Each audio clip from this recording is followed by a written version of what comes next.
Olá pessoal, continuando aqui o nosso tema de estrutura tarifária da transmissão, vamos para o nosso 9º capítulo, geradores e a tucha estabilizada. O nosso caminho até aqui passou por contextualização, alguns princípios teóricos importantes, até o capítulo 5. Depois a gente entrou numa parte um pouco mais tensa, que foi a metodologia nodal. Passamos aí pelas tarifações, rede básica e fronteira. E agora a gente chega num ponto interessante, que é a tarifa estabilizada dos geradores. A gente aqui traz uma primeira tentativa de estabilização, que foi a resolução 267 de 2007. Os geradores sob essa regulamentação já estão no fim do período dessa estabilização, mas é importante a gente trazer ainda para vocês que ainda temos alguns geradores sob essa condição. É importante dizer que essa estabilização veio num momento em que se percebeu a dificuldade dos agentes, quando estavam participando de leilão, de fazer essa previsão tarifária, trazer um risco para esses participantes do valor que teriam que cobrir com a tarifa, o custo, o uso da transmissão. Consequentemente, a gente sabe que risco na hora de quantificado, e isso poderia trazer um aumento dos valores bidados de energia em leilão. Então, se pensou em estabelecer, então, antes de leilão, uma série de tarifas para esses agentes participantes, onde eles afastariam esse risco de saber qual seria aí o custo deles com o uso da transmissão. Então, o primeiro método foi esse, em 2007, para os leilões a partir de 2007, onde você tinha uma parte onde você fazia um cálculo nodal dos ciclos que você tinha disponível para fazer cálculo,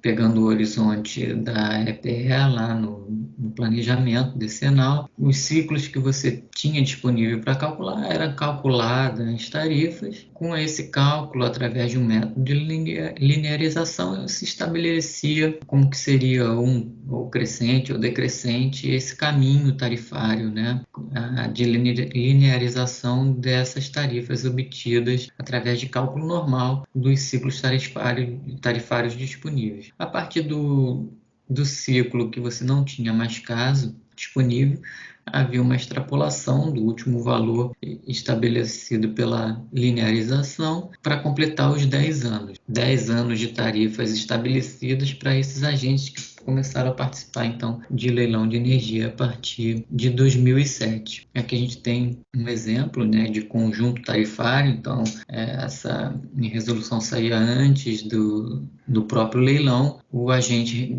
vencendo no leilão, ele carregava, então, essa tarifa para quando entrasse em operação.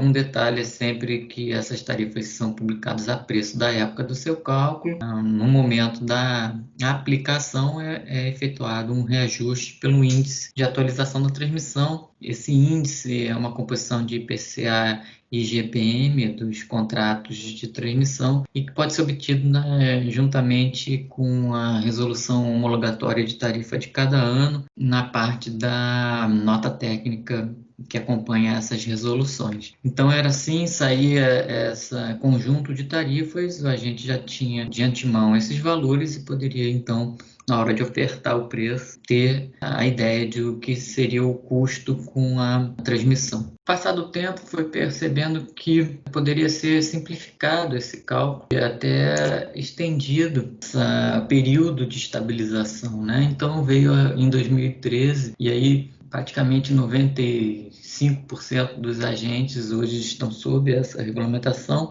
que ela foi aplicada não só para quem vai participar de leilão, a partir de 2013, mas também para quem estava já no sistema, não era de nenhum leilão anterior, as chamadas usinas existentes. Foi aplicada esse método a partir do ciclo 2013 e 2014 para estabilização de tarifa. E dependendo aí, tem os critérios na resolução 559 de 2013, dependendo dos critérios, esse período varia de 10 anos até o fim da outorga. A parte de como é feito, até um pouco parecido com um método lá em 2007, só que é bem mais simplificado. Você, enquanto tem caso onde pode ser representada, a usina, e calculada a tarifa é calculada com esse conjunto de tarifas calculada, é feita uma média simples, aritmética, onde você estabelece um valor que vai valer pelo período, dependendo dos critérios da Rota 559, por 10 anos ou até o fim da outorga daquele empreendimento. Isso dá uma certo conforto para os agentes de geração em relação ao custo da transmissão, mas como consequência, né, e pode ser observado também em nota técnica que acompanha as resoluções de tarifa, é que a composição da recuperação dos valores de receita do ciclo não mais se dá de acordo com a premissa inicial, né, de 50% ser remunerado por geração e 50% por carga, porque você já tem tarifas pré-definidas e elas são consideradas, né, o agente carrega essa tarifa, ela só vai ser atualizada de ciclo a ciclo pela UEAT, como já foi explicado. Essa tarifa, né, com certeza vai ser diferente da tarifa se fosse calculada exatamente no ciclo onde eu estou calculando tarifa.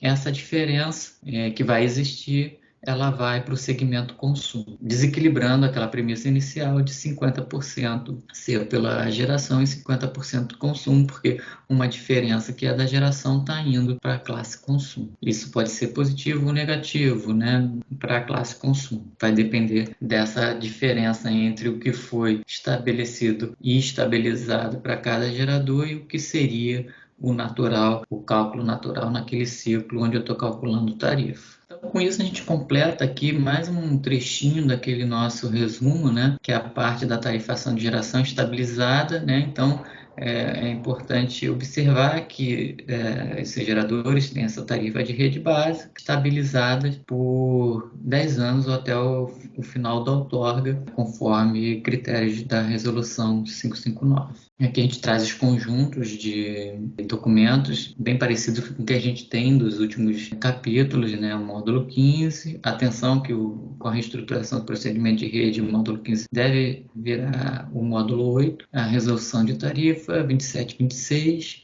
tá? Que foi para a geração, a 27 e 26 ela foi retificada pela 2748, esse detalhe é importante para o ciclo atual. Esse material, né, é sempre importante lembrar, aqui vai mais uma dica, que a gente está nesse ciclo 2021. A cada ciclo tarifário há uma publicação de nova resolução. Então, a depender de quando eu estiver assistindo esse vídeo, tem que procurar a resolução do ciclo tarifário da época que o vídeo está sendo visto. Então, só cuidado, isso aqui é só uma referência para esse ciclo 2021 do lançamento que a gente está fazendo aí desses vídeos sobre estrutura tarifária da transmissão. E as resoluções que a gente acabou passando aí na parte teórica de tarifação estabilizada, a 267 e a 559. O próximo vídeo é a apuração dos encargos e a gente se vê nesse próximo vídeo.